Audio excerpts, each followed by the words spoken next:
Hey guys, welcome back to Tutorial Millennial YouTube channel. In this video, I'm gonna show you how to make 3D transition on Capcut apps.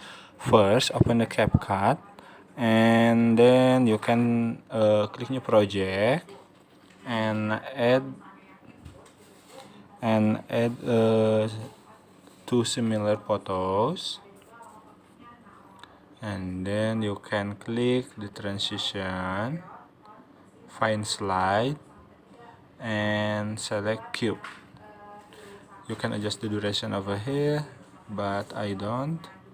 And then press click OK, and done.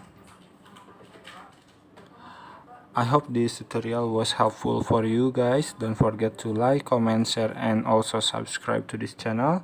And if you have any questions, just leave it in the comment section down below.